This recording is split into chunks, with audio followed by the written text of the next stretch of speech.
بسم اللہ الرحمن الرحیم وبہ نستعین الحمدللہ رب العالمین والصلاة والسلام علی سید المرسلین وعلی آلہ وصحبہ اجمعین ومن تبعہم بإحسان الی یوم الدین. اعوذ باللہ من الشیطان الرجیم. بسم اللہ الرحمن الرحیم. ان الذین یکفرون باللہ ورسلہ ویریدون ان یفرقوا بین اللہ ورسلہ ویقولون نؤمن ببعض ونکفر ببعض ویریدون ان یتخذوا بین ذلک سبیلا اولئک هم الکافرون حقا واعتدنا للکافرین عذابا مہینا. محترم حاضرین، پچھلے ہفتے کے درس میں یہ بحث ہم نے پڑھی. شیخ محمد بن عبد الوہاب رحمہ اللہ نے اپنے زمانے اور آج کے زمانے پر بھی ہم کہہ سکتے ہیں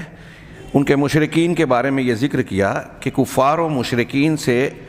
بعض اعتبارات سے یہ اپنی گمراہی میں بڑھے ہوئے ہیں، اور اس کی دوسری وجہ بتاتے ہوئے انہوں نے کہا کہ بعض ایسے لوگوں کی بھی یہ پوجا پاٹ کرتے ہیں، ان کی تعظیم عقیدت میں وہ امور جو اللہ کے لیے خاص ہیں ان کے ساتھ روا رکھتے ہیں. ان میں ایسے لوگ بھی ہیں جو انتہائی فاسق، فاجر اور خبیث لوگ ہیں. اس ضمن میں کچھ تفصیلات بیان ہوئی، اور ہمارے یہاں ہندوستان پاکستان میں ہم یہ دیکھتے ہیں کہ ایک عقیدہ پایا جاتا ہے مجذوب کے بارے میں، اور اہل تصوف اور بزرگوں اور مشائخ کے تعلق سے بدعقیدگی رکھنے والوں کے یہاں اس قسم کا خیال تصور پایا جاتا ہے کہ یہ جب جذب ہو جاتے ہیں اللہ کی ذات میں تو یہ شریعت ان سے ساقط ہو جاتی ہے، چنانچہ نماز روزہ انہیں نہیں پڑھنا ہے. جو پچھلا درس تھا اس میں فاسق و فاجر والی بات، یعنی جو شریعت کی کھلی مخالفت کرتے ہیں، زنا، چوری، فسق و فجور اور نمازوں کا ترک کرنا وغیرہ. اس ضمن میں پچھلے ہی ہفتے میں علامہ ابن تیمیہ رحمہ اللہ کا ایک اقتباس میں پیش کرنا چاہتا تھا، وہ ذہن نشین رہے تو اس سلسلے کی گمراہی سے آدمی بچ سکتا ہے. شیخ الاسلام فرماتے ہیں اللہ کے نبی صلی اللہ علیہ وسلم کی بڑی مشہور حدیث پیش کی، رفع القلم عن ثلاث، کہ آپ نے فرمایا کہ ان ثلاثتین، تین لوگوں سے قلم اٹھا لیا گیا، یعنی ان کے گناہ ثواب لکھے نہیں جاتے. وہ مرفوع القلم ان کو کہا جاتا ہے. وہ تین کون ہیں؟ عن المجنون حتی یفیق، مجنون یعنی پاگل جس کا ذہنی توازن قائم نہ رہ جائے، دیوانہ ہے، پاگل ہے، سوجھ بوجھ سے محروم ہو گیا. تو یہ اس سے جب تک وہ پاگل پن کا شکار ہے، اگر وہ کوئی گناہ کر رہا ہے وہ بھی نہیں لکھا جائے گا اور نیکیاں بھی نہیں لکھی جاتی، یہاں تک کہ وہ ٹھیک ہو جائے، یعنی اس کے ہوش و حواس بحال ہو جائیں. وعن الصبی حتی یحتلم، اور بچے سے قلم کو اٹھا لیا گیا ہے یہاں تک کہ وہ احتلام والا یعنی بالغ ہو جائے. یہاں تک کہ وہ بالغ ہو جائے، جب تک وہ شعور نہیں رکھتا بچے کے گناہ نہیں لکھے جاتے. وعن النائم حتی یستیقظ، اور سونے والا نیند کی حالت میں جو ہے وہ بھی مکلف نہیں ہے، اس کے بھی گناہ ثواب نہیں لکھے جاتے یہاں تک کہ وہ بیدار ہو جائے، اس کے ہوش و حواس یا بیداری بحال ہو جائے. شیخ الاسلام رحمہ اللہ نے اس حدیث کو نقل کر کے کہنے کہ یہ حدیث ایسی ہے جسے اہل سنن نے حضرت عائشہ اور حضرت علی رضی اللہ عنہما ان دونوں کی حدیث کے طور پر نقل کیا ہے سند کے ساتھ، اور اہل معرفت جو حدیث کے جاننے والے علماء محدثین ہیں، اہل فن ہیں، انہوں نے عام طور سے اس حدیث کو قبول کیا ہے. تلقی بالقبول عام طور سے اس کے ساتھ رکھی ہے، یعنی اس حدیث کو اختیار کیا ہے، استدلال کیا ہے. اب شیخ کہتے ہیں آگے کہ اس حدیث میں تین لوگوں کا جو تذکرہ کیا گیا ہے اس میں بچے کا معاملہ ایسا ہے کہ اگر بچے کے اندر تمیز آ گئی، حتی یحتلم کا جو جملہ ہے وہاں تک کہ وہ بالغ ہو جائے، لیکن شیخ کہہ رہے ہیں کہ الصبی الممیز، وہ بچہ جس کے اندر تمیز آ جائے، سینے تمیز کہتے ہیں، بلوغت سے پہلے اس کے اندر اچھے برے کی تمیز پیدا ہو جائے. فلا یصح، کہہ رہے ہیں تصح عبادتہ ویثاب علیہا عند جمہور العلماء، تو جمہور علماء کے نزدیک اس کی عبادت صحیح ہوگی اور وہ اللہ رب العالمین کے یہاں ثواب کا مستحق ہوگا، ثواب پائے گا. ایک بچہ ابھی بالغ نہیں ہوا لیکن شعور آ گیا، تمیز آ گئی، اب وہ نیکیاں اگر کر رہا ہے تو جمہور علماء کے نزدیک اس کو اجر و ثواب ملے گا اور اس کی عبادت صحیح ہوگی، اللہ کے ہاں مقبول ہوگی۔ یہ گویا جمہور علماء کے نزدیک یہ بات کہنے کا مطلب یہ کہ اس میں دوسرے علماء کا اختلاف ہے۔ بہرحال جمہور علماء اسی قول کو اختیار کرتے ہیں۔ دوسری بات شیخ الاسلام کہتے ہیں وَأَمَّا الْمَجْنُونَ، رہا مجنون یعنی پاگل و دیوانہ انسان، الذی رفع عنہ القلم، جس سے قلم کو اٹھا لیا گیا ہے، فلا یصح شیء من عباداتہ باتفاق العلماء۔ بہت غور سے یہ سماعت فرمائیں، کہہ رہے ہیں کہ جو پاگل ہے اس کی عبادات میں سے کچھ بھی صحیح نہیں مانا جائے گا علماء کے اتفاق کے ساتھ۔ یہ علماء کا اتفاق گویا اجماع ہو گیا، اور حدیث رسول جو ہم نے شروع میں پڑھی وہ اللہ کے نبی صلی اللہ علیہ وسلم کا فرمان ہو گیا جو دلیل ہے اس کی۔ کہہ رہے ہیں وَلَا يَصِحُ مِنْهُ إِيمَانٌ وَلَا كُفْرٌ وَلَا صَلَاةٌ وَلَا غَيْرُ ذَلِكَ مِنَ الْعِبَادَاتِ، اس سے نہ ایمان کی صحت مانی جائے گی، نہ کفر کی، نہ نماز اور اس کے علاوہ کوئی بھی عبادت۔ یعنی ایک پاگل آدمی ہے، وہ اگر کفر بک رہا ہے یا کفریہ کام کر رہا ہے تو ہم یہ نہیں کہیں گے کہ وہ اس کام کرنے کی وجہ سے کافر ہو گیا، یا ایمان کے کچھ کام کر رہا ہے، نیکی کے کام کر رہا ہے تو اس کی بنیاد پر اس کے درجات بلند ہو گئے، ایسا نہیں مانیں گے۔ نماز پڑھ رہا ہے یا کوئی دوسری نیکی کر رہا ہے تو یہ اللہ رب العالمین کے نزدیک جو ایک ہوش و حواس والے انسان کے لیے تقرب، نزدیکی، اجر و ثواب اور رفع درجات کا سبب ہوتا ہے، ایسا اس کے تعلق سے نہیں مانا جائے گا۔ اس پر حدیث بھی دلالت کر رہی ہے اور علماء کا اتفاق بھی ہے۔ بل لا يصلح هو عند عامة العقلاء لامور الدنيا كالتجارة والصناعة۔ یہ علماء دین تو چھوڑیے، شیخ نے کہا کہ عام عقلاء جو دنیا کے معاملات کے بارے میں عقل و شعور رکھتے ہیں، جیسے تجارت، صناعت،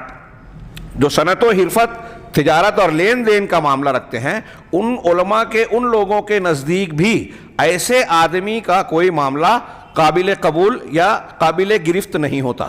جو پاگل ہے۔ پاگل کی بات کا اعتبار نہیں کیا جاتا۔ یہ شریعت میں بھی اور دنیا میں دنیاوی اعتبار سے بھی۔ کچھ عبارت کے بعد شیخ کہتے ہیں الی قولہ تک کر کے نقل کیا انہوں نے کہ کچھ کہتے ہیں وَإِذَا كَانَ الْمَجْنُونُ لَا يَصِحُّ مِنْهُ الْإِيمَانُ وَلَا التَّقْوَى وَلَا التَّقَرُّبُ إِلَى اللَّهِ بِالْفَرَائِضِ وَالنَّوَافِلِ، جب یہ بات ثابت ہو گئی کہ مجنون اور پاگل آدمی کا ایمان، تقوی، اللہ تبارک و تعالیٰ کا تقرب حاصل کرنا، وہ چاہے فرض نماز اور عبادات کے ذریعے سے ہو یا نوافل کے ذریعے سے ہو، فرائض اور نوافل کے ذریعے سے اللہ کا تقرب حاصل کرنا، تقوی اختیار کرنا، ایمان اختیار کرنا، جب پاگل آدمی سے صحیح نہیں ہو سکتا، اس کا یہ عمل قابل قبول نہیں ہے، اس کے اجر و ثواب کی گنجائش نہیں ہے اس سے، وَامْتَنَعَ أَن يَكُونَ وَلِيًّا لِلَّهِ، تو کہہ رہے ہیں کہ جب تو اس سے یہ بات ممتنع ہے، یہ بات اس میں رکاوٹ پیدا ہو گئی کہ وہ اللہ کا ولی ہو۔ ایک پاگل آدمی جس کی نماز، روزہ، ایمان وغیرہ کچھ بھی اللہ کے ہاں لکھا نہیں جاتا، تو اس سے نتیجہ یہ نکلا کہ وہ اللہ کا ولی ہو، یہ رکاوٹ ہے اس میں، وہ اللہ کا ولی نہیں ہو سکتا۔ فلا يجوز لأحد، تو شیخ آگے کہہ رہے ہیں چنانچہ کسی انسان کے لیے جائز نہیں ہے ان يعتقد انہ ولی اللہ، کہ یہ عقیدہ رکھے کہ ایسا پاگل آدمی اللہ کا ولی ہے۔ غور کیجئے ہمارے یہاں ایسے کچھ لوگوں کے بارے میں جو اپنے آپ کو مجذوب کہتے ہیں، یا کچھ لوگ ان کے بارے میں یہ دعویٰ کر بیٹھتے ہیں نماز پڑھ رہے ہیں، نہ روزہ رکھ رہے ہیں، نہ کوئی اور نیکی کر رہے ہیں، وہ شعور ہی نہیں رکھتے، پاگل پن اختیار کیے ہوئے ہیں، ہاں پاگل ہیں، اور ان کی بعض باتوں کو لوگ بنیاد بنا کر کچھ ایسی حرکتیں کر دیتے ہیں جس کی بنیاد پر کہتے ہیں کہ یہ بڑے شعور والا ہے، جبکہ وہ عام لوگوں کے نزدیک پاگل ہے۔ جب وہ پاگل ہے تو اس کی کوئی نیکی، ایمان، نماز، عبادت اللہ کے یہاں قابل قبول ہی نہیں ہے۔ جب وہ نیکیاں ہی نہیں کر رہا ہے، اللہ رب العالمین کے یہاں اس کا عبادات کا عمل کرنا اللہ کے یہاں تقرب اور ثواب کا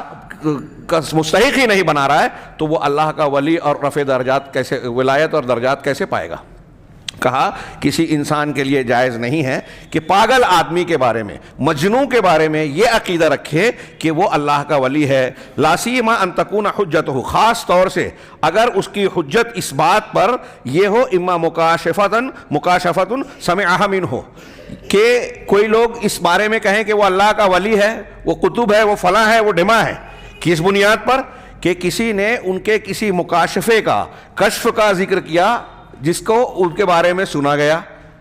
عام طور سے یہ جو ہمارے یہاں پیروں ولیوں اور فلاں کے بارے میں جو خوب واقعات سنائے جاتے ہیں بے سند بے دلیل بے بنیاد، ہاں یہ اس کی طرف جو میں بار بار تذکرہ کر رہا ہوں اپنے دروس میں، پچھلے کئی دروس میں نے ذکر کیا کہ ہمارے یہاں کچھ لوگوں کی دعوت و تبلیغ کا پورا معال اور ماخذ ہی یہی ہے، پورا مواد ہی یہی ہے کہ بزرگان دین کے سچے جھوٹے واقعات بلا تحقیق بلا صفحے کے بیان کیے جائیں۔ تو اب اگر کسی انسان جو پاگل ہے اس کے بارے میں کسی نے سنا کہ یہ ان کو کشف ہوا تھا، ان کے مکاشفے کی، اور نوع من التصرف یا کسی قسم کا تصرف ان سے منسوب ہے، جیسے مثال کے طور پہ ان یراہ قد اشار الی واحد فمات او سرع، کہ کسی نے دیکھا کہ اس نے کسی انسان کی طرف اشارہ کیا اور اس کے اشارے کے بعد کسی کی موت ہو گئی یا وہ شخص جو ہے پچھڑ گیا۔ سرعہ کا معنی ہوتا ہے مرغی والا ہونا، مرغی ہونا، مرغی آ جانا، چکرا کے گر جانا، پچھاڑ دیا جانا یا پچھڑ جانا۔ تو ایک آدمی نے اشارہ کیا اور وہ گر کے مر گیا یا اس کو چکر آ گیا، فَإِنَّهُ اگر ایسا کچھ سن رہے ہیں تو اس بنیاد پر ہم یہ کہیں کہ اس کے اندر کچھ صلاحیت ہے، اللہ رب العالمین کا وہ مقرب ہے، اللہ کا ولی ہے، اور اس کے ہاتھ پر اللہ تعالیٰ کچھ کرامت وغیرہ کا مظاہرہ کر رہا ہے یا دکھا رہا ہے، ایسا عقیدہ نہیں رکھا جا سکتا۔ خاص طور سے شیخ نے کہا اگر کوئی کہتا ہے کہ ان سے مکاشفہ کشف وغیرہ کو سنا گیا ہے یا کچھ وہ تصرف کیا، جیسے کسی کی طرف اشارہ کیا تو وہ گر کے مر گیا یا اس کو مرغی آ گئی، تو کہا فَإِنَّهُ قَدْ عُلِمَ مِنَ أَنَّ الْكُفَّارَ وَالْمُنَافِقِينَ مِنَ الْمُشْرِكِينَ وَمِنْ أَهْلِ الْكِتَابِ لَهُمْ مُكَاشَفَاتٌ وَتَصَرُّفَاتٌ شیطانیہ، کیونکہ یہ بات معلوم ہے کہ کفار منافقین مشرکین میں سے ہو یا اہل کتاب میں سے ہو، کفار و مشرکین کے بھی کچھ مکاشفات اور شیطانی تصرفات ہوتے ہیں۔ یہ ہمارے سامنے آج بھی ہم دیکھ سکتے ہیں کہ بعض لوگ اس طرح کے چیزوں کا غیر مسلم دعویٰ کرتے ہیں کہ وہاں ایسا ہے، ان کے ہاتھ میں یہ چیز ہوتی ہے۔ تو کل کوہان و سحرہ جیسے کاہن لوگ، جادوگر لوگ اور مشرکین کے عباد المشرکین و اہل الکتاب، مشرکین اور اہل کتاب کے بعد عبادت گزار لوگ، گیان دھیان اور سنیاس کرنے والے لینے والے، وہ بھی کچھ ایسے چمتکار کا مظاہرہ کرتے ہیں جس کو دیکھنے والوں کو لگتا ہے کہ انہوں نے اشارہ کیا تو ایسا ہو گیا ویسا ہو گیا، فلا یجوز۔ جب وہ کرتے ہیں تو کیا ان پر ایمان لے آیا جائے گا؟ تو شیخ نے آخری جملہ کہا چنانچہ کسی کے لیے جائز نہیں ہے کہ وہ صرف اس قسم کی باتوں سے استدلال کر کے کسی کے بارے میں یہ دعویٰ کرے کہ وہ اللہ کا ولی ہے۔ بہت اچھی طریقے سے دماغ میں رکھیں، ہمارے یہاں ایک عام تصور یہ بنایا گیا کہ اللہ کا ولی وہ ہوگا جس کے ہاتھ سے خرق عادت، یا جس کو ہم کرامت کہتے ہیں، کرامت بھی دو طریقے کی ہوتی ہے، حصی ایک معنوی، لیکن وہ حصی کرامات کا ذکر کرتے ہیں، اور پھر اس قسم کے واقعات منسوب کیے جاتے ہیں کچھ شخصیات کے لیے جن کی شرک کی دکان چلانی ہوتی ہے، جن کی عقیدت کے ذریعے سے بہت سارے دوسرے امور مقصود ہوتے ہیں، تو ان کے بارے میں کچھ خواب، کچھ مکاشفہ، کچھ ان کے ایسی باتیں کہ انہوں نے یہ کہا تھا ایسا ہو گیا، انہوں نے فلاں فلاں تصرف کیا، اس قسم کا دعویٰ کر کے ان کے بارے میں یہ کہا جاتا ہے کہ یہ اللہ کے ولی ہے، بہت پہنچے ہوئے ہیں، لہٰذا ان کا احترام کیا جائے، ان کی عقیدت اختیار کیا جائے، زندہ ہے تو جا کے ان کے ساتھ وہ معاملات کیے جاتے ہیں جو اللہ کے نبی صلی اللہ علیہ وسلم نے بھی اپنے لیے ناجائز قرار دیا، اور کچھ ایسے معاملات جو صرف اللہ کے لیے خاص ہیں۔ مر گئے تو ان کی قبروں کو جو ہے آستانہ، مشہد، مزار بنا دیا جاتا ہے جہاں لوگ زیارت کے لیے جاتے ہیں اور بہت ساری خرافات، شرکیہ اور خرافاتی اعمال کرتے ہیں۔ یہ دھیان رہے۔ شیخ الاسلام علامہ ابن تیمیہ نے گویا یہ کہا، ان کا ایک پورا سوال کا جواب ہے جو کتابی شکل میں ترجمے کے ساتھ چھپا ہوا ہے مجذوب کے نام سے، شاید مولانا عبدالرزاق ملیح آبادی یا کسی نے ترجمہ کیا ہے، اویلیبل ہے، دستیاب ہے، یہ مارکیٹ میں دیکھا جا سکتا ہے۔ تو شیخ نے یہ کہا، اس کے علاوہ انہوں نے اس آیت سے بھی استدلال کیا سورہ یونس کی جو گزشتہ 2 دروس میں ہم پڑھ چکے ہیں، کہ یہ کہتے ہیں الا ان اولیاء اللہ لا خوف علیہم ولا هم يحزنون الذین آمنوا وكانوا يتقون۔ اس آیت کی روشنی میں اللہ کے ولیوں کی بنیادی صفت جو قرآن نے بتائی، ایمان اور تقوی۔ اب اگر کوئی شخص نماز نہیں پڑھتا، شریعت کے احکامات پر کھلے طور سے عمل کرنے کی بجائے مخالفت کرتا ہے، فسق و فجور کا ارتکاب کرتا ہے، زنا کر رہا ہے، ننگ دھڑک رہتا ہے، طہارت کے شرعی آداب کو اختیار نہیں کرتا، گندا ملچ رہتا ہے، اور اس کے بارے میں یہ عقیدہ رکھا جائے کہ یہ اللہ کا ولی ہے، بہت پہنچا ہوا ہے، اس سے فلاں فلاں تصرف ہوا، اس نے فلاں آڑے ترچھے جو ہے خطوط لکھے، تو جو ہے سٹے بازوں نے اس کو دیکھ کر سٹا لگایا اور ان کا سٹا نکل گیا، تو ایسے لوگوں کی اس قسم کی باتوں کی وجہ سے جو ہے وہ ان کو ولی اور بہت پہنچا ہوا سمجھا جانے لگے، بہت بڑی گمراہی اور جہالت کی بات ہے۔ اللہ تعالیٰ فرما رہا ہے کہ اللہ کے ولی متقی پرہیزگار ہیں۔ اللہ کے رسول صلی اللہ علیہ وسلم نے فرمایا کہ اگر کوئی پاگل دیوانہ ہے تو اس پر مرفوع القلم ہے، اس کی نیکیاں اور برائیاں لکھی ہی نہیں جاتی، اور ایسے لوگوں کو اللہ کا ولی مانا جائے۔ جب وہ شخص نیکیاں لکھی ہی نہیں جاتی تو وہ عام مسلمانوں سے جو مومنین ہیں ان سے درجے میں کم ہو گیا، ان سے اونچا درجہ اس کا نہیں ہوا۔ تو لہٰذا کیسے کوئی آدمی یہ کہے کہ یہ اللہ کا ولی ہے؟ بڑی اچھی طریقے سے یہ ذہن نشین رکھنا چاہیے، اور ولایت کے ان دعووں اور اس قسم کی باتوں کی وجہ سے جو ہے لوگ گمراہی کا شکار ہوتے ہیں۔ ان دلائل کو سامنے رکھ کر ہمیں یہ جاننا چاہیے کہ اللہ تعالیٰ کا پر ایمان رکھنا اور اللہ کا دین تقوی اختیار کرنا یہ ولایت کی اصل و بنیاد ہے، اور کوئی شخص اگر پاگل ہے، دیوانہ ہے، اس کی عقل و ہوش سلامت نہیں ہے، وہ اللہ کا ولی نہیں ہو سکتا۔ یہ مجذوبیت اور یہ سب غیر اسلامی افکار کی بنیاد پر کیے گئے دعوے ہیں، قرآن و حدیث سے کھینچ تان کر، تحریف کر کے، تبدیلی کر کے اس پر استدلال کیا جاتا ہے۔ اللہ کے نبی صلی اللہ علیہ وسلم نے جو شریعت دی ہے، اگر کوئی انسان رفع درجات، کامیابی، سعادت اور اللہ تبارک و تعالیٰ کے اجر و ثواب کو چاہتا ہے، اونچا مقام اور ولایت چاہتا ہے، تو اس شریعت پر عمل کیے بغیر کوئی راستہ نہیں ہے۔ اگر کوئی یہ دعویٰ کرتا ہے کہ میں شریعت کی بجائے طریقت کو، فلاں شیخ کے سلسلے کو اختیار کروں گا، اور اللہ کے نبی صلی اللہ علیہ وسلم نے جو کچھ پیش کیا قال اللہ قال رسول کی شکل میں، تو اس کا التزام میرے لیے ضروری نہیں ہے، تو جان جائیے کہ وہ گمراہی ہے، گمراہی ہے، گمراہی ہے، وہ کھلی ہوئی گمراہی ہے۔ دنیا کا کوئی بھی انسان اللہ کے نبی صلی اللہ علیہ وسلم کی اتباع کیے بغیر اللہ کا ولی اور اونچے درجات والا ہو ہی نہیں سکتا۔ یہ میں نہیں، قرآن، حدیث اور اس امت کے تمام معتبر علماء کہتے ہیں۔ شیخ عبد القادر جیلانی کا بڑا نام لیا جاتا ہے، قادری سلسلہ اسی کی طرف منسوب ہے۔ غنیت الطالبین میں انہوں نے بھی یہ بات کہی ہے اس مفہوم کی کہ اللہ کا ولی اہل الحدیث ہی ہو سکتے ہیں۔ کیوں؟ اس لیے کہ اہل الحدیث کا مطلب یہ کہ جو قرآن و سنت کی اتباع کرے۔ اگر کوئی قرآن و حدیث کا مخالف ہے تو وہ اللہ کا ولی نہیں ہو سکتا۔ جو جتنا متقی پرہیزگار ہوگا وہ اللہ کی ولایت اور دوستی کا اتنا اونچا درجہ رکھے گا، چاہے اس کے ہاتھ سے کرامت کا اظہار یا ظہور نہ ہوا ہو۔ ہاں، کرامت یا خرق عادت چیز کے ظہور سے ہم کسی کے بارے میں یہ استدلال نہیں کر سکتے کہ وہ اللہ کا ولی ہے۔ یہ ابھی شیخ الاسلام ابن تیمیہ کی شاندار عبارت کا میں نے مفہوم بیان کیا، اس میں بتایا کہ غیر مسلم کفار، مشرکین، جادوگر، کاہن، یہ بھی کچھ چیزیں اس طرح کی پیش کرتے ہیں، اور ہم اور آپ عقیدہ رکھتے ہیں اللہ کے رسول صلی اللہ علیہ وسلم نے خبر دی کہ قرب قیامت میں دجال کا ظہور ہوگا۔ ہاں، دجال بھی ایسی بہت ساری چیزوں کا جو چمتکار کی شکل اختیار کی بظاہر ہوں گے، چمتکار کی شکل کے، اس کا مظاہرہ کرے گا، تو کیا اس کی وجہ سے اس کو جو ہے سچا یا اچھا مان لیا جائے گا؟ ظاہر سی بات ہے کہ کوئی اگر ایسا کہتا ہے یا عقیدہ رکھے گا تو وہ گمراہی کا شکار ہوگا، اور یہی اس کا دجل ہوگا کہ بہت سے لوگ اس کے اس قسم کے جھوٹے شیطانی عمل کو، چمتکاروں کو دیکھ کر اس کے پیچھے چلنے لگیں گے۔ دجال کے معاملے کا تو بہت بڑا معاملہ ہوگا، اس سے بہت کم درجے کے لوگ دعوے کرتے ہیں، ہمارے یہاں تو لوگ دیکھتے بھی نہیں ہیں، سن کر جو ہے کچھ بزرگوں پر اس طریقے سے غلط باتوں پر ایمان لے آتے ہیں۔ لہذا یہ گمراہی کا بہت بڑا راستہ ہے، اس سے آدمی کو ہوشیار رہنا چاہیے۔ اس کے بعد شیخ محمد بن عبد الوہاب رحمہ اللہ فرماتے ہیں، ان کی عبارت میں آگے بڑھاتا ہوں، وہ کہتے ہیں کہ اذا تحققت ان الذین قاتلهم رسول اللہ صلی اللہ علیہ وسلم اصح عقولا واخف شرکا من هؤلاء، جب تم کو یہ بات اچھی طریقے سے تمہارے سامنے ثابت ہو گئی، مان لیا، واضح ہو گئی، جب تمہارے سامنے یہ بات ثابت ہو گئی کہ اللہ کے رسول صلی اللہ علیہ وسلم نے جن لوگوں سے جنگ اور قتال کیا، جن کا رد کیا، جن کی مخالفت کو جھیلا، مقابلہ کرنے پر مجبور ہوئے، تو جن کا مقابلہ کیا، جنگیں کی، وہ لوگ عقل کے اعتبار سے زیادہ درست تھے، اور ان لوگوں کے مقابلے میں جو آج کے مشرکین ہیں، قبر پرست ہیں، بزرگ پرست ہیں، ان کے مقابلے میں وہ زیادہ عقل والے تھے، اور شرک میں ان سے زیادہ ہلکے تھے۔ جب تم کو یہ بات معلوم ہو گئی، تمہارے سامنے یہ بات ثابت ہو گئی، فعلم، تو یہ بات جان لو، اس بات کا علم حاصل کر لو کہ ان لہؤلاء شبہۃ یریدونھا علی ما ذکرنا، کہ ان کے پاس ایک اور شبہہ ہے جسے ہماری ذکر کردہ بات کے مقابلے میں یہ پیش کرتے ہیں۔ اپنے بزرگوں کو پوجنے پاٹنے کے لیے، ان کی قبروں مزارات سے وہ عقیدت اور عمل کو جائز قرار دینے کے لیے جو اللہ کے لیے خاص ہے، ان کے پاس ایک اور شبہ ہے۔ وہ کیا ہے؟ وَهِيَ مِنْ أَعْظَمِ شُبَهِهِمْ، کہہ رہے ہیں کہ یہ ان کے شبہات میں انتہائی عظیم اور بڑا شبہ ہے، ان کے دماغ میں بسا ہوا۔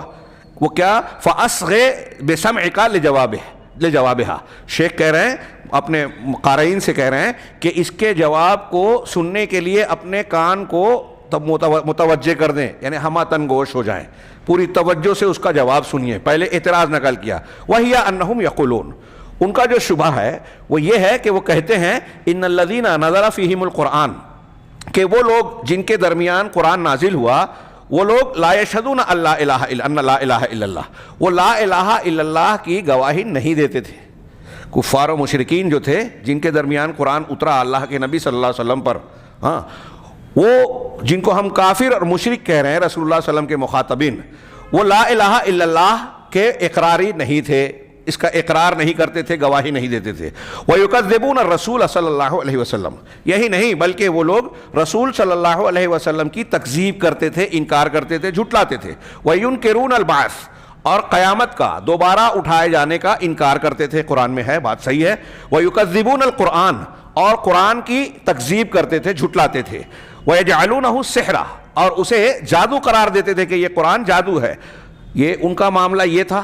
ہاں ان کا اور ہمارا موازنہ آپ کیسے کر رہے ہیں، ہم کو ان سے برا کیسے کہہ رہے ہیں، جبکہ وہ نہ لا الہ الا اللہ کو مانتے تھے، نہ رسول پر ایمان رکھتے تھے، بلکہ اس کا انکار، آپ کا انکار کرتے تھے، آپ کی رسالت کا، قیامت کے دن کا انکار کرتے تھے، قرآن کا انکار ہی نہیں کرتے تھے، اس کا مذاق اڑاتے تھے، اسے اساطیر الاولین اور جادو کہتے تھے. وَنَحْنُ نَشْهَدُ أَن لَا إِلَهَ إِلَّا، جبکہ ہمارا معاملہ یہ ہے کہ ہم لا الہ الا اللہ کی گواہی دیتے ہیں اور اس بات کی گواہی دیتے ہیں کہ محمد اللہ کے رسول ہیں. ہم قرآن کی تصدیق کرتے ہیں، ہم قیامت کے دن دوبارہ اٹھائے جانے پر یقین رکھتے ہیں. وَنُؤْمِنُ بِالْبَعْثِ، اس پر ایمان رکھتے ہیں. ہم نماز پڑھتے ہیں، روزہ رکھتے ہیں. تو تم ہمیں ان جیسے لوگوں کے برابر کیسے قرار دے رہے ہو؟ ان کا شبہ سنا آپ نے؟ یعنی دماغ میں کیا ہے کہ آپ کہہ رہے ہو کہ موجودہ دور کے مشرکین، قبر پرست، بزرگ پرست، یہ مکہ کے مشرکین سے زیادہ بڑھے ہوئے اور جاہل ہیں یا گمراہ ہیں، انہی کے جیسے شرک کرتے ہیں، بلکہ بعض اعتبار سے، ہر اعتبار سے نہیں، بعض اعتبار سے ان سے بڑے ہیں، جس کو ہم نے پیچھے 2 دروس 3 دروس میں پڑھا. کہ ایک تو یہ کہ وہ کفار مکہ عام حالات میں شرک کرتے تھے، جب خاص مصیبت میں گرفتار ہوتے تو کہتے تھے کہ اللہ کے لیے دین کو خالص کر کے پکارو، یعنی اس وقت شرک نہیں کرتے تھے مصیبت میں. جبکہ آج کے مشرکین عام حالات میں بھی شرک کرتے ہیں اور خاص مصیبت اور پریشانی کے حالت میں بھی اصحاب قبور اور غیر اللہ کی طرف رجوع کرتے ہیں. یہ ان سے زیادہ برے ہوئے اس معنی میں. دوسری چیز کہ وہ لوگ تو فرشتوں کو، انبیاء کو، صالحین کو پکارتے تھے، یا پھر مظاہر قدرت میں سے ان چیزوں کو جو اللہ تعالیٰ کی نافرمانی نہیں کرتے. لیکن آج کے مشرکین صالحین اور انبیاء کے علاوہ ایسے لوگوں کو بھی پکارتے ہیں جو کھلے طور سے فسق و فجور میں ملوث ہیں، شریعت کی مخالفت کرتے ہیں، دین کے تعلیمات کو اپنے پیروں تلے رونتے ہیں واضح طور پر، اور یہ خود گواہی دیتے ہیں، مانتے ہیں کہ وہ نماز نہیں پڑھتے، وہ یہ نہیں کرتے، وہ زنا کرتے ہیں، وہ فلاں فلاں کام کیا، اور نہ جانے کیسی کیسی کرنا. ان کو پوچھتے ہیں، اس اعتبار سے وہ بڑھے ہوئے ہیں. اب جب ہم کہہ رہے ہیں کہ ان کا شرک اور آپ کا شرک ایک جیسا ہے، بلکہ بعض اعتبار سے آپ ان سے زیادہ بڑھے ہوئے ہیں، تو آپ ہم کو ان سے کیسے ملا رہے ہو؟ وہ لا الہ الا اللہ نہیں مانتے تھے، قرآن کو نہیں مانتے تھے، رسول کو نہیں مانتے تھے، قیامت کو نہیں مانتے تھے، جبکہ ہم لا الہ الا شہادتین کی گواہی دیتے ہیں، پلس نماز پڑھتے ہیں، روزہ رکھتے ہیں، قرآن مانتے ہیں، تو پھر ہم اور وہ کیسے ایک ہوئے؟ یہ ان کا ایک بڑا شبہ ہے. ابھی ہمارے سامنے شیخ زید بن ہادی المدخلی رحمہ اللہ کی شرح ہے. ان کے سوال کو انہوں نے تھوڑا اور واضح کیا. وہ کہتے ہیں حمد و صلات کے بعد کہ اس حصے میں جو پیراگراف ہم نے پڑھا، ہاں اس میں بیان ہے اور تفصیل ہے قرآن کی دلیلوں کی، اور اسی طریقے سے سنت صحیحہ کی دلیلوں کی، اور علم میں جو مضبوط لوگ ہیں ان کی دلیلوں کی، جس سے انہوں نے حجت پکڑی ہے ان لوگوں کے برخلاف جو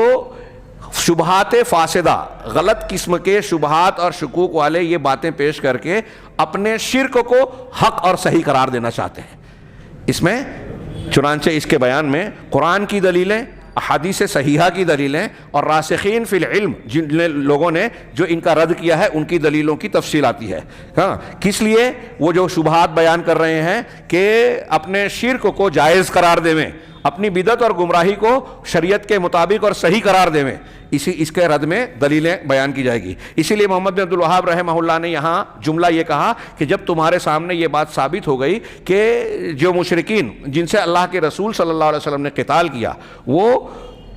ان لوگوں سے شرک میں زیادہ ہلکے اور عقل میں زیادہ بہتر تھے، زیادہ صحیح تھے. تو یہ جان لو کہ وہ شبہ جو ہم نے ان کے پاس ایک ایسا شبہ ہے جو ہماری بات کے خلاف میں وہ پیش کرتے ہیں، اور یہ ان کا بہت بڑا شبہ ہے. چنانچہ اس شبہ کو اور اس شبہ کے جواب کو غور سے سنیے، اپنا کان لگا دیجئے. وہی شبہ کہہ رہے ہیں شیخ زید کہہ رہے ہیں کہ یہ ایسا شبہ ہے جس کو شریعت کے مخالفین پیش کرتے ہیں اور جو رب العالمین کی توحید کے مخالف ہیں، رب العالمین کی توحید کی ضد اختیار کرتے ہیں، اس کا رد کرتے ہیں. ان کا یہ شبہ ہے. توحید کی مخالفت اختیار کرنے کے لیے یہ بطور دلیل پیش کر رہے ہیں، جبکہ یہ دلیل ہے ہی نہیں. ہاں کہہ رہے ہیں کہ یہ معاملہ شیخ محمد عبد الوہاب رحمہ اللہ کے زمانے کا ہے. شیخ محمد عبد الوہاب رحمہ اللہ کے زمانے کے ساتھ ساتھ آج کے زمانے کا بھی ہے. شیخ کہتے ہیں جبکہ شیخ محمد بن عبد الوہاب ان کے سامنے قرآن کی اور سنت کی دلیلیں پیش کر رہے ہیں، اور یہ اپنی عقل کی یہ بودھی باتیں، بےہودہ اور بے بنیاد یا انتہائی پھسی باتیں پیش کر رہے ہیں. چنانچہ شیخ نے قرآن کی دلیلیں، سنت کی دلیلیں اور اہل علم کے اقوال پیش کیے. واعتبرا، اور شیخ نے یہ بات بتائی، یہ اعتبار کیا کہ یہ شبہ ان کے شبہات میں سب سے زیادہ مضبوط اور قوی ہے ان کے نزدیک. اور وہ کیا ہے؟ ان کا یہ کہنا کہ ہم وہ لا الہ الا اللہ کو نہیں مانتے، رسول کا انکار کرتے ہیں، قرآن کا انکار کرتے ہیں. پوری بات کو انہوں نے دہرایا، جبکہ ان کے برخلاف ہم ان چیزوں پر ایمان رکھتے ہیں، تصدیق کرتے ہیں، قیامت کے دن کو مانتے ہیں، شہادتین کی گواہی دیتے ہیں وغیرہ. کہہ رہے ہیں یہ وہ شبہ ہے جس کو مشرکین اسلام اور مسلمانوں کے دیار میں دہراتے رہتے ہیں. قبر پرست، بزرگ پرست، شخصیت پرست یا جو بھی اللہ کے علاوہ اپنے آپ کو مسلمان کہتے ہوئے جو شرکیات کو اختیار کیے بیٹھے ہیں، وہ اس شبہ کو دہراتے رہتے ہیں کہ تم ہم کو مشرکین مکہ سے کیسے جوڑ سکتے ہو. وہ یہ سب نہیں مانتے تھے، ہم مانتے تھے، اس کا مطلب وہ مشرک کافر تھے، ہم مسلمان ہیں. تو کہہ رہے ہیں کہہ رہے ہیں اس لیے کہ لأنہم بدون شک من اہل الشہادت، اس میں کوئی شک نہیں کہ یہ مسلمان جو یہ شبہ دہراتے ہیں اس لیے دہراتے ہیں کہ لفظی طور پر یہ بھی شہادتین کو مانتے ہیں، لا الہ الا اللہ محمد رسول اللہ کی گواہی دیتے ہیں اور نماز پڑھتے ہیں، روزہ رکھتے ہیں، اسلام کے شعائر، سارے شعائر کو بظاہر انجام دیتے ہیں. لیکن الا انہم، مگر نتیجہ حقیقت کیا ہے کہ انہوں نے اس اصل اور اس جڑ بنیاد کو، اسلام کے اس اصل الاصول کو منہدم کر دیا، اس کو ضائع اور خراب کر دیا جس کی بنیاد پر یہ سارے اعمال قبول ہوتے ہیں. نماز، روزہ، حج، زکوٰۃ، جتنی بھی نیکیاں ہیں، ایمانیات ہوں، اسلامیات ہوں، ظاہری چیزیں یا باطنی اعمال، کوئی بھی چیز ہو، اللہ کے یہاں جس بنیاد کی پر قبول ہوتی ہے، ان لوگوں نے اس بنیاد کو ہی تہو بالا کر، اس کو نیست و نابود کر دیا. اور وہ کیا بنیاد ہے؟ وہ اللہ تعالیٰ کی توحید ہے. اللہ تبارک و تعالیٰ کی توحید، اس کی الوہیت میں، یعنی عبادت میں، عبادت کے تمام امور میں پورے کی پورا حق صرف اللہ کا ہے، کوئی معمولی سا بھی اس کا شریک نہیں ہے. اس کو انہوں نے خیال میں نہیں رکھا، اس کو انہوں نے ملیا میٹ کر دیا. اس طرح سے کیسے انہوں نے توحید الوہیت میں بگاڑ پیدا کیا، اور جس کی وجہ سے جب ان کی توحید رب العالمین خراب ہو گئی تو یہ سارے اعمال ضائع ہو گئے، یعنی قبولیت کے لائق نہیں رہے. اس طرح سے کہ انہوں نے اپنے بزرگوں کو، شخصیات کو اللہ اور اپنے درمیان واسطے کے طور پر اختیار کیا، جو واسطہ قرار دیا. وَسَمُّوهُمْ شُفَعَاءَ وَوَسَطَاءَ، اور انہیں اپنے سفارشی اور واسطے قرار دیا، ان کا نام رکھا کہ یہ ہمارے سفارشی ہیں، ہمارے واسطے ہیں. يَتَوَسَّلُونَ بِهِمْ إِلَى اللَّهِ فِي قَضَاءِ الْحَاجَاتِ، جن کے ذریعے سے وہ اپنی ضروریات کو پورا کرنے میں وسیلہ اختیار کرتے ہیں، ان کو وسیلہ اور ذریعہ بناتے ہیں، جیسا کہ ہم نے اس فاسد عقیدے کے تعلق سے بار بار پیچھے کی عبارتوں میں تفصیل بیان کی. کہہ رہے ہیں اب ایک طرف یہ معاملہ ہے، جبکہ ان کی صورتحال ہم ان کو جب دیکھتے ہیں تو ہمیں نظر آتا ہے کہ وہ نماز کے ساتھ مسجدوں کو آباد رکھنے والے ہیں، قرآن کو کی تلاوتیں کرتے ہیں، اور مال و دولت، مال و اسباب کو اس کا صدقہ و خیرات کرتے ہیں. بہت واقعی ترس آتا ہے ان لوگوں پہ جو بڑی محنت و مشقت کرتے ہیں، نوافل پڑھتے ہیں، راتوں کو جاگ کر جو ہے دعا، استغفار، تہجد کا اہتمام اور بہت ساری عبادات میں اپنے آپ کو لگائے رہتے ہیں، محنت و مشقت کرتے ہیں، قرآن کی تلاوت کرتے ہیں، بہت ساری نیکیاں کرتے ہیں. آگے کہہ رہے ہیں کہ اور ان کاموں کے لیے جس کو وہ ایسا سمجھتے ہیں کہ یہ نیک عمل ہے، اس میں بڑی مشقتیں اٹھاتے ہیں، برداشت کرتے ہیں، حالانکہ وہ نیک عمل، صالح عمل نہیں ہے بلکہ غیر صالح عمل ہے۔ کچھ اعمال کو وہ انجام دیتے ہیں نیکی سمجھ کر۔ اب ہمارے یہاں دیکھیے نا کہ کوئی جا رہا ہے مزار پہ، کوئی اجمیر شریف، کوئی کلیر شریف، کوئی ہندوستان کے باہر بغداد اور فلاں مقام پر جاتا ہے۔ یہ میں ایک مثال دے رہا ہوں، اور اس قسم کے اور بھی تکلفات اختیار کرتے ہیں۔ کوئی نظر مان لیتا ہے، مشقتیں اٹھاتا ہے، نظر مان کے پیسہ خرچ کرتے ہیں، یا اپنے آپ کو بدن کی مشقت میں ڈال کر جو ہے پیدل سفر کر رہے ہیں کسی مقام اور مشہد کا۔ ایسی اور بھی بہت ساری چیزیں، اور یہ کرتے ہوئے ان کے دماغ میں کیا ہوتا ہے؟ نیک عمل کر رہے ہیں، اپنے بزرگ کی بات کو مان رہے ہیں، قرآن اور حدیث کے خلاف پیر صاحب کی بات کو مان کے سمجھتے ہیں کہ ہم نیکی کر رہے ہیں، نیک عمل سمجھ رہے ہیں، لیکن چونکہ وہ قرآن و حدیث کے خلاف ہے اس لیے وہ نیکی نہیں ہو سکتی اور نیکی نہیں ہے۔ تو جن کو وہ نیک صالح عمل سمجھ کر، گمان کر کے تکلیفیں برداشت کر رہے ہیں، پیسہ خرچ کر رہے ہیں، وقت دے رہے ہیں، مشقت اٹھا رہے ہیں، حالانکہ وہ نیک عمل نہیں ہے۔ کیوں؟ حیث اضاعوا ھذا الاصل الاصیل، اس طرح سے کہ انہوں نے اس اصل الاصول کو، اصل اصیل کو انہوں نے ضائع کر دیا، توحید کو خراب کر دیا۔ اور وہ کیا ہے اصل الاصیل؟ وہو توحید رب العالمین، رب العالمین کی توحید۔ یجعل بجعلہم بینہم وبین اللہ وسائط شفعاء وسطاء یتوسلون بہم فی قضاء الحاجات۔ یہ جملہ انہوں نے تھوڑا تفصیل سے پھر سے دہرایا کہ اس طریقے سے کہ انہوں نے ان بزرگوں کو، مشائخ کو، یا بزرگان جو دنیا سے چلے گئے ہیں، ان کو اللہ رب العالمین کے اور اپنے درمیان واسطے بنایا، سفارشی کے طور پر، واسطوں کے طور پر، جس سے اپنے حاجتوں کو پورا کرنے، مشکلات کو دور کرنے اور ہم و غم کو کا ازالہ کرنے کے لیے، وہ بیٹا پانے کے لیے، رزق کے حصول کے لیے، اور اس کے علاوہ ایسی بہت ساری چیزوں کی ضروریات کا ان کی طرف رخ کرتے ہیں، ضروریات میں ان کی طرف رخ کرتے ہیں، جس کو پورا کرنے والا اللہ کے سوا کوئی نہیں ہے۔ یہ وہ چیزیں ہیں جس کا تذکرہ کیا کہ صرف اللہ تبارک و تعالیٰ ان حاجتوں اور ضرورتوں کو پورا کرتا ہے، اللہ تعالیٰ سے ہی صرف طلب کی جاتی ہے۔ یہ ان لوگوں کو واسطے کے طور پر اختیار کر کے اولاد مانگنا ہے تو فلاں بزرگ اور بابا کے پاس، رزق کی کشادگی، قرض کی ادائیگی، اور بیماری سے شفا، اور فلاں مصیبت و پریشانی کو دور کرنے کے لیے، فلاں ضرورت کو پوری کرنے کے لیے، مشکل کشائی اور حاجت روائی کے لیے ان بزرگان دین کو واسطہ بنا کر ان سے مانگتے ہیں، جبکہ ان چیزوں کا مطالبہ صرف اور صرف اللہ سے کرنا چاہیے۔ اور وَيُطْلَبُ مِنَ اللَّهِ بِدُونِ واسطہ، اور اللہ سے کیسے؟ بغیر واسطے کے مانگا جائے، ہاں، بدون ان تذهب، بغیر اس کے کہ آپ فلاں کی قبر یا فلاں شخصیت کے پاس جائیں۔ یہ جو شیخ کہہ رہے ہیں اس کی دلیلیں آپ بار بار پڑھے ہیں۔ اللہ تعالیٰ خود قرآن میں کہہ رہا ہے ادعونی استجب لکم، مجھ سے مانگو میں تمہاری دعا قبول کروں گا۔ شاہ اسماعیل نے بڑی پیاری بات کہی کہ اللہ تعالیٰ کہہ رہا ہے کہ مجھ سے مانگو۔ اب ایک بادشاہ، دنیا کے اعتبار سے انہوں نے سمجھانے کے لیے مثال دی کہ ایک بادشاہ کسی رعایا میں سے کسی عام آدمی کو بلائے دربار میں، اور روبرو سامنے اس سے یہ کہے کہ تجھ کو کیا ضرورت ہے، مجھ سے کیا چاہتا ہے، تو مجھ سے بول، میں تیری ضرورت پوری کروں گا۔ اب وہ رعایا والا عام آدمی کہتا ہے کہ نہیں تو بادشاہ ہے، تیرا مقام اتنا اونچا ہے، میں ایک عام آدمی ہوں، میں تجھ سے اپنی حاجت اور ضرورت براہ راست کیسے بول سکتا ہوں؟ میں تیرے فلاں وزیر سے، تیرے فلاں بزرگ، فلاں قریبی سے، درباری سے، تیرے بیٹے یعنی فلاں شہزادے سے میں اپنی حاجت اور ضرورت پیش کروں گا، وہ میری ضرورت اور درخواست تجھ تک پہنچائے گا۔ بادشاہ کہہ رہا ہے مجھ سے بول، اور وہ کہہ رہا ہے کہ نہیں تجھ سے نہیں بول سکتا، میں دوسرے سے بولوں گا، وہ تجھ تک پہنچا دے گا۔ تو بتائیے کہ اس طریقے پر بادشاہ ناراض ہوگا یا خوش ہوگا؟ یہ بادشاہ کی عزت و تعظیم ادب ہے یا بے عزتی، یہ بے ادبی ہے؟ ظاہر سی بات ہے کہ یہ بے ادبی ہے۔ بادشاہوں کا بادشاہ، مالک الملک، رب العالمین خود کہہ رہا ہے تمام بندوں سے، ہاں وہ گنہگار ہو کہ نیک ہو، سب سے کہہ رہا ہے ادعونی استجب لکم، مجھ سے مانگو میں دوں گا۔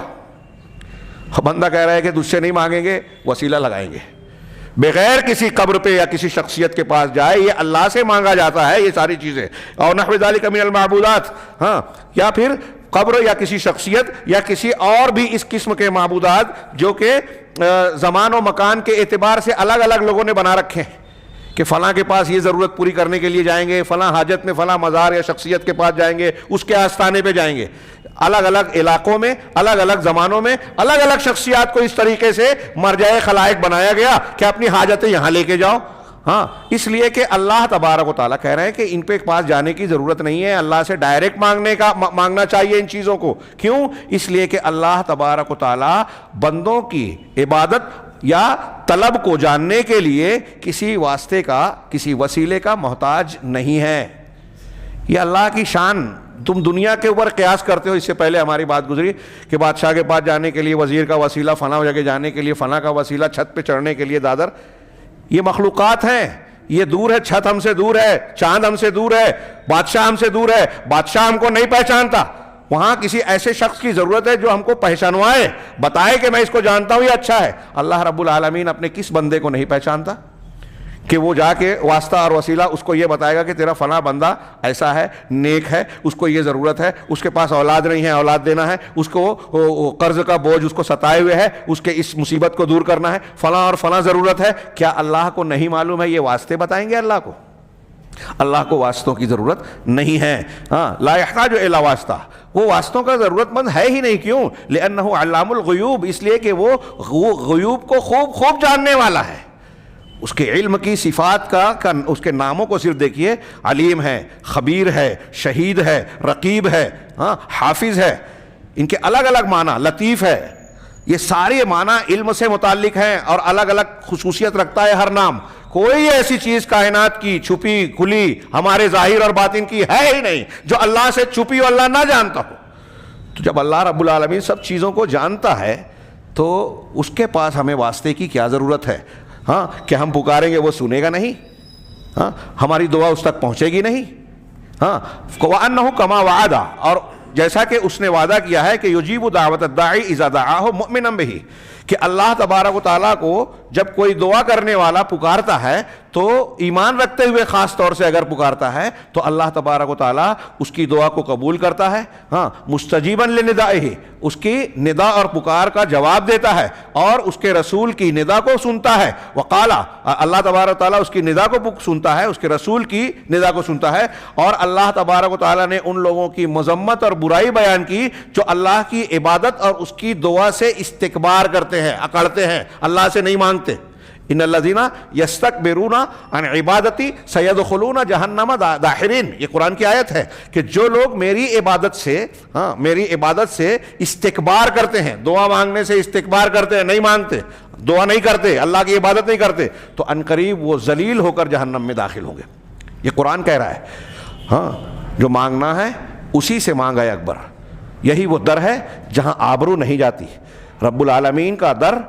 دنیا کے لوگوں کی طرح نہیں ہے۔ دنیا میں کوئی کتنا بھی فیاض ہو، غنی ہو، آپ اس سے مانگے ایک بار، دو بار، تین بار، چار بار، وہ پھر کہے گا کہ بار بار تجھی کو دوں کیا، کتنا دوں گا، کتنا نوازوں گا۔ یہاں آدمی اگر نہ بھی وہ دیتا بھی ہے تو آدمی کی عزت و وقار مجروح ہو جاتا ہے۔ یہاں تو اللہ رب العالمین کا معاملہ تو ایسا ہے کہ اگر آپ وہاں گڑائیں گے، مانگیں گے تو آپ کا درجہ بلند ہوگا، آپ کی عزت بڑھے گی۔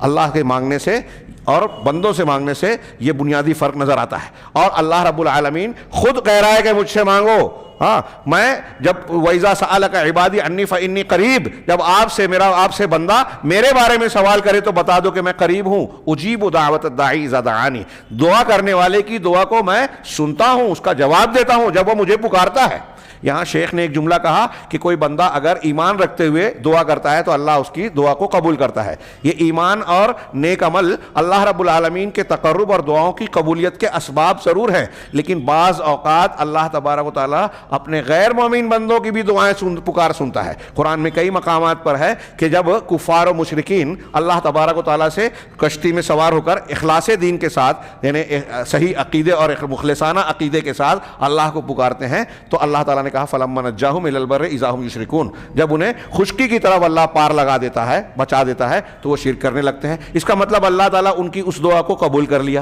یہ بعض اوقات بعض مصلحتوں کی طرح جو اللہ رب العالمین خوب جانتا ہے، بعض مصلحتوں کے تحت اللہ کفار و مشرکین کی بھی بعض باتوں کو سن لیتا ہے، اس سے پتہ چلا۔ اور عام حالات میں دعا کی قبولیت کے لیے جو جتنا نیک صالح ہوگا، بالکل صحیح بات ہے، لیکن اگر کوئی گنہگار انسان ہے وہ دعا مانگے گا تو اللہ اس کی سنے گا نہیں، اس کے جواب نہیں دے گا، اس کی توبہ کو قبول نہیں کرے گا، ایسی کوئی دلیل نہیں ہے، بلکہ اس کے خلاف دلیلیں ہیں۔ اور اسی کی بنیاد پر یہ شرک کی دکان چلائی جاتی ہے کہ لوگ، عام انسان تو گنہگار ہیں، وہ کیسے مانگیں گے اللہ سے؟ اب متقی پرہیزگار اور نیک لوگ ہیں تو ان کا واسطہ لگایا جائے۔ ہاں، اللہ تبارک و تعالیٰ نے اس سلسلے میں بندوں کو خود دعا کرنے کی تعلیم دی، اور اگر جو جائز وسیلہ ہے اللہ کے اسماء و صفات کا، اپنے اعمال صالحہ کا، اور کسی زندہ قادر نیک انسان سے دعا کرنے کے لیے گزارش کرنا، یہ جائز ہے۔ باقی کسی مردہ غائب انسان یا عدم قدرت رکھنے والی شخصیت سے دعا کی درخواست کی جائے یا اس کو پکارا جائے، یہ کھلا شرک ہے، کفار و مشرکین کا طریقہ ہے، شرک اکبر ہے۔ تو شیخ کہہ رہے ہیں اذن نتیجہ کیا ہوا؟ فالاصل الاصیل، چنانچہ وہ بنیادی چیز، بنیادی ڈھانچہ، الذی اذا حققہ المکلفون نجوا من عذاب اللہ، کہ وہ بنیاد شریعت اور دین کی کہ جب مکلفین اس کو مکمل اور پورا کریں گے تو اللہ کے عذاب سے بچ پائیں گے، نجات پائیں گے، اور اس کے ثواب کے حقدار بن کر کامیابی پائیں گے، وہ اللہ تبارک و تعالیٰ کی توحید ہے۔ یہ اچھی طرح دماغ میں رکھیے، یہ اصل اصیل ہے، بجمیع انواع توحید۔ یہ اللہ کی توحید کیسے؟ توحید کی تینوں قسموں کے ساتھ میں، ہاں، توحید الوہیت، توحید ربوبیت اور توحید اسماء و صفات۔ ربوبیت میں اللہ کے کام آتے ہیں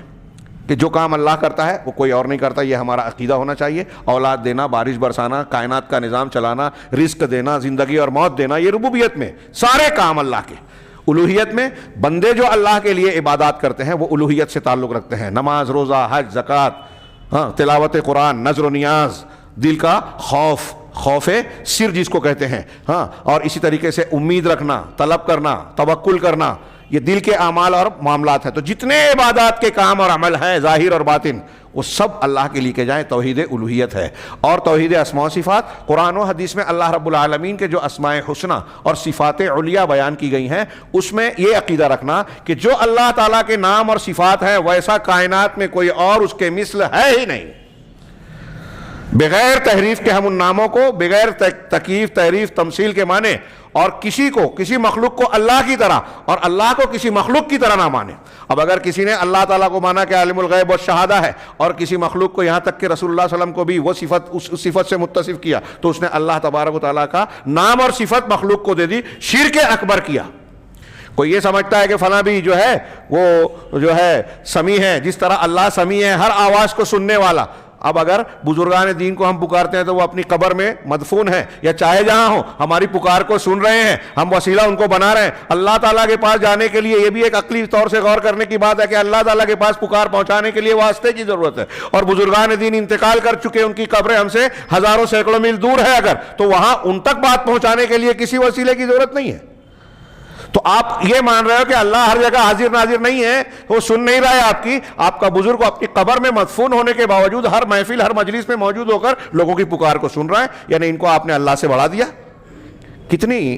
تو اللہ کو سمیع مانتے ہیں جیسے، ویسے سمیع اگر کسی بزرگ کو، کسی شخصیت کو، کسی نبی کو مان لیا تو یہ شرک اکبر ہو گیا۔ اللہ کے اسماء و صفات میں اللہ کو وحدہ لا شریک ماننا، ایک دو مثالیں میں نے دی، کہہ رہے ہیں کہ ان تینوں چیزوں میں توحید کو اختیار کرنا یہ انسان کے دین کی اصل الاصول ہے، ہمارے اور آپ کی۔ اگر یہ چیز صحیح نہیں ہے تو آپ کتنا بھی سجدہ کریں، کتنا بھی خرچ کریں اللہ کے راستے میں، تہجد پڑھیں، نوافل پڑھیں، نیکیاں کریں، تلاوت کریں، روزے رکھیں، اللہ کے یہاں ایک نیکی بھی قبول نہیں ہوگی۔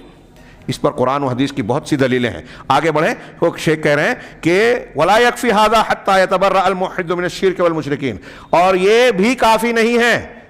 اگر ایک آدمی بظاہر توحید کو اختیار بھی کر لیا لیکن شرک اور مشرکین سے اپنے آپ کو بچایا نہیں۔ اللہ کے نبیوں کی دعوت کیا تھی؟ ہم نے بار بار پیچھے پڑھا، اعبدوا اللہ واجتنبوا الطاغوت، اللہ کی عبادت کرو، صرف یہ کافی نہیں ہے، آگے جملہ ہے طاغوت سے بچو۔ اگر ایک آدمی اللہ کی عبادت بھی کر رہا ہے اور طاغوت سے بچ نہیں رہا ہے تو اس نے اللہ کی عبادت نہیں کی۔ اللہ تعالیٰ نے قرآن میں کہا نا مشرکین مکہ سے، وَلَا أَنْتُمْ عَابِدُونَ مَا أَعْبُدُ، تم کہہ دو ان سے کہ تم اس کی عبادت نہیں کرتے جس کی میں کر رہا ہوں۔ اب محمد صلی اللہ علیہ وسلم کس کی عبادت کرتے تھے؟ اللہ کی۔ لیکن مشرکین سے کہا گیا کہ تم اللہ کی عبادت نہیں کرتے، تو مشرکین مکہ کہہ سکتے تھے نا، کہہ رہے ہم تو اللہ کی عبادت کرتے ہیں، کشتیوں میں سوار ہوتے ہیں تو اللہ کو پکارتے ہیں، اللہ کے نام کا حج کرتے ہیں، ہاں، اور بہت ساری دوسری نیکیاں اللہ کے نام کی کرتے ہیں، تو آپ یہ کیسے کہہ رہے ہو کہ ہم اللہ کی عبادت نہیں کرتے؟ سیدھا اس کا مفہوم یہ نکلا کہ اللہ کی عبادت کے ساتھ اگر آپ نے کسی اور کو اللہ کا شریک ٹھہرایا، شرک کیا، مشرکین سے آپ نے عقیدت رکھی، عقیدے والا تعلق رکھا، تو آپ کی توحید بگڑ گئی، خراب ہو گئی۔ یہ سمجھ لیجیے اچھی طرح سے۔ جو کہہ رہے ہیں کہ ہم تو نماز، روزہ اور یہ سب کرتے ہیں، ابھی جواب وہ شیخ کا باقی ہے، شیخ محمد عبد الوہاب کا جواب اور اس کی تشریح. یہ ابھی شیخ زید کہہ رہے ہیں کہ شرک اور مشرکین سے براعت، لا تعلقی، بیزاری بھی ضروری ہے، تاکہ حتی لا یکون للہ شریک یرکن الیہ، یہاں تک کہ اللہ کا کوئی شریک نہ رہ جائے جس کی طرف آدمی جھکے اور اس کی تعظیم کرے، اس سے خوش ہو، اس سے محبت کرے. ہاں بل لا بد من الخلوص من الشرک، بلکہ ضروری ہے توحید کو اختیار کرنے کے ساتھ کہ شرک سے خالص رہے. اگر شرک آ گیا تو توحید کہاں رہی؟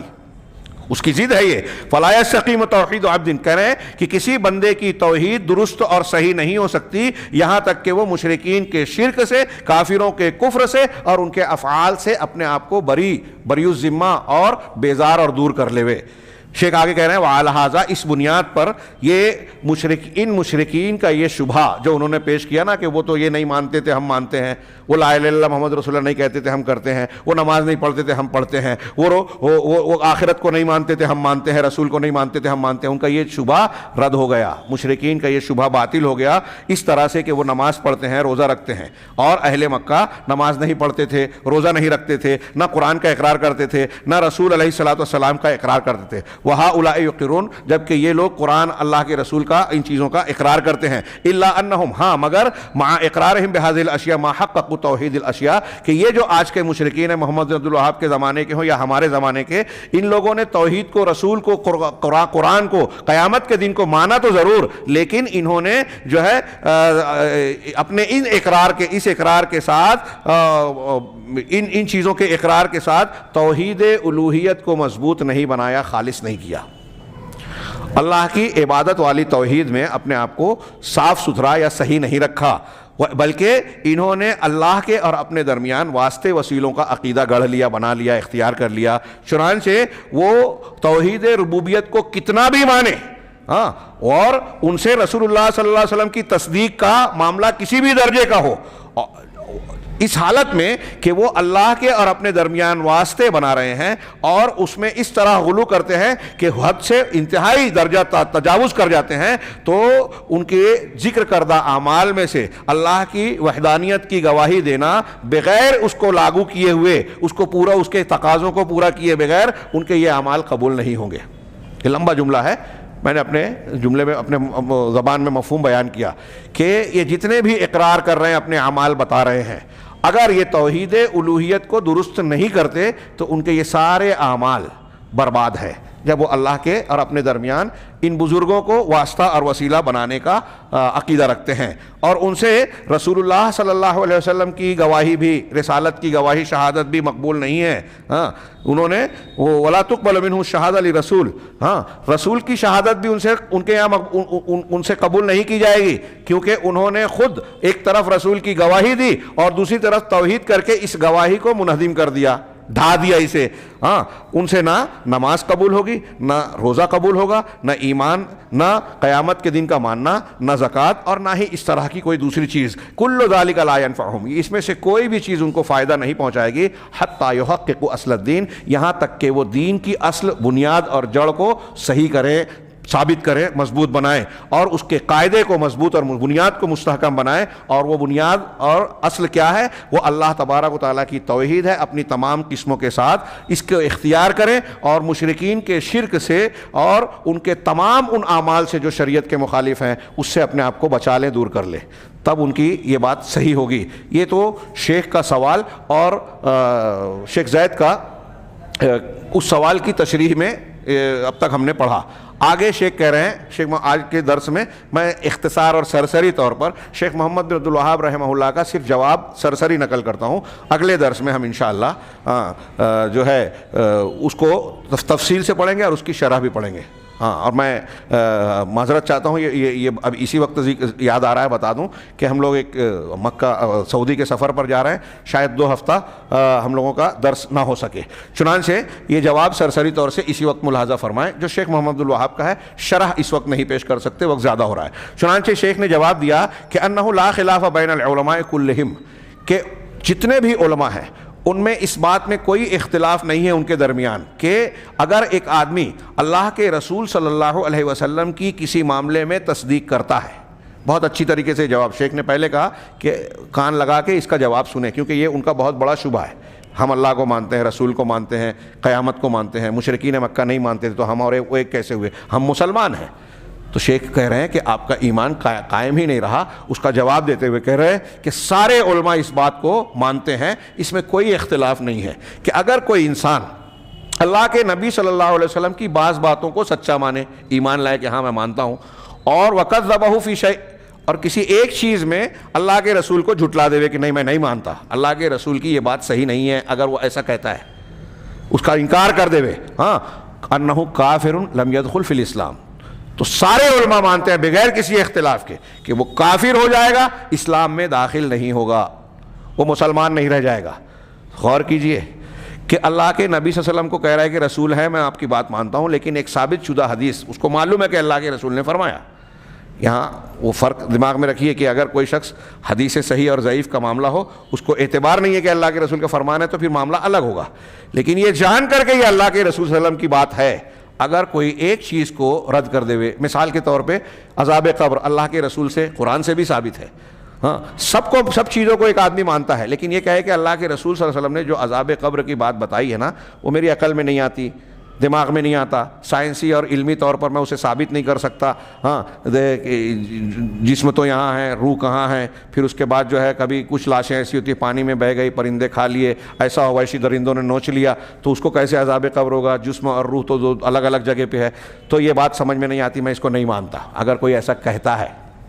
اللہ کے رسول صلی اللہ علیہ وسلم کی ثابت شدہ بات ہے، وہ جانتا ہے کہ یہ ثابت ہے، پھر بھی کہے کہ میں نہیں مانتا، تو وہ کافر ہو جائے گا، اسلام میں داخل نہیں ہوگا۔ اس میں علماء کا کوئی اختلاف نہیں ہے، یہ خاص طور سے دماغ میں رہے۔ ہاں وَكَذَلِكَ، اسی طریقے سے اِذَا آمَنَ بِبَعْضِ الْقُرْآنِ، اگر کوئی شخص ہے وہ قرآن کے بعض حصے پر ایمان لائے، وَجَحَدَ بَعْضَهُ، اور بعض حصے کا انکار کر دے ہوئے، کمن اقر بالتوحید، جیسے وہ شخص جو توحید کو تو مانتا ہے لیکن نماز کے فرض ہونے کا انکار کرے، یا توحید کو مانتا ہے اور نماز کو بھی مانتا ہے لیکن زکوٰۃ کے واجب ہونے کا انکار کرے، یا کوئی شخص توحید کو مانے، نماز کو مانے، زکوٰۃ کو مانے لیکن روزے کا انکار کرے، یا ان سب چیزوں کو مانے اور حج کا انکار کر دے، تو وہ مسلمان نہیں رہے گا، یہ بھی معلوم ہے، واضح ہے۔ وَلَمَّا لَمْ يَنْقَضْ أُنَاسٌ فِي زَمَنِ النَّبِيِّ لِلْحَجِّ، اور جب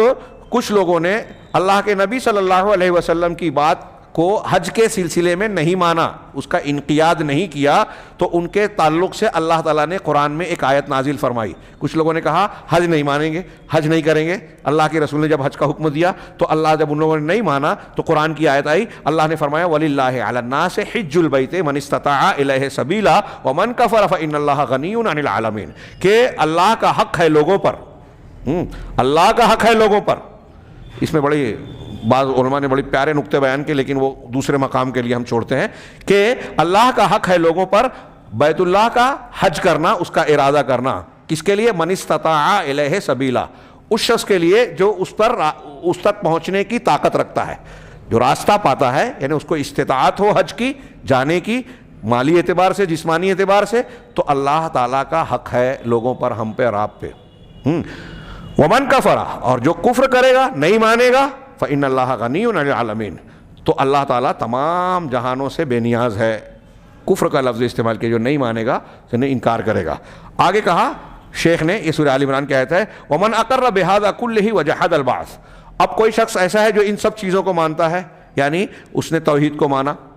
نماز کو، روزے کو، حج کو، زکوٰۃ کو، سب کی فرضیت کو بھی مان لیا، لیکن اس کے ساتھ وجحد بالبعث، وہ قیامت کے دن کا انکار کرتا ہے، اگر کر دے کہ دوبارہ اٹھایا جائے گا، یہ بات میں نہیں مانتا، ان سمجھ میں نہیں آتی، کفر بالاجماع، تو تمام علماء کا اجماع ہے کہ وہ کفر کا ارتکاب کر رہا ہے، وہ کافر ہو جائے گا، سب چیزوں کو مانے، قیامت کو نہ مانے، ہاں کافر ہو جائے گا۔ وحل دمہ ومالہ، اور اس کی جان اور مال حلال ہو جائے گی۔ دھیان میں رہیے، اللہ حضرت ابوبکر صدیق رضی اللہ تعالیٰ عنہ نے زکوٰۃ نہ دینے والوں سے، سارا اسلام مانتے تھے وہ لوگ، اللہ کو، رسول کو، حج کو، روزے کو، دین کی دوسری تعلیمات کو مانتے تھے، حج صرف زکوٰۃ کا انکار کیا تھا۔ ابوبکر صدیق رضی اللہ تعالیٰ عنہ نے ان سے قتال کیا۔ زکوٰۃ نہ دینے والوں میں دو قسمیں تھیں، ایک یہ تھے جو زکوٰۃ کی وجوب اور فرضیت کا انکار کر بیٹھے، ایک وہ تھے جو زکوٰۃ کو دینے کے قائل تو تھے لیکن یہ کہتے تھے کہ ہم امیر کو، خلیفۃ النبی صلی اللہ علیہ وسلم کو نہیں دیں گے۔ اللہ تعالیٰ نے قرآن میں کہا ہے خذ من اموالہم صدقہ، کہ آپ اے اللہ کے رسول آپ جو ہے ان کے مالوں سے صدقہ لیجئے. تو ان لوگوں نے قرآن کی دلیل دی کہ دیکھو اللہ تعالیٰ نے تو رسول کو کہا ہے کہ آپ صدقہ لیجئے, اب رسول جب اس دنیا سے چلے گئے تو اب ہم زکوٰۃ امیر کو کیوں دیں؟